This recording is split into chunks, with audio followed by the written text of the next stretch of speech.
You ask Tiger to solve. This deals with linear equations with one unknown. The final result is d equals -10/7.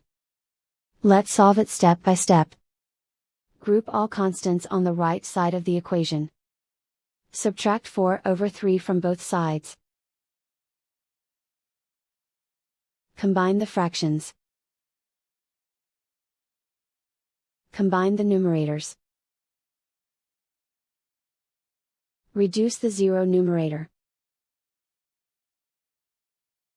Simplify the arithmetic. Combine the fractions.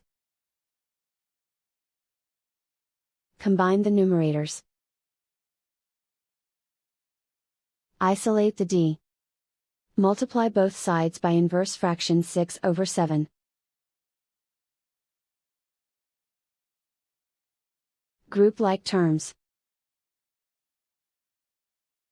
Multiply the coefficients. Simplify the fraction.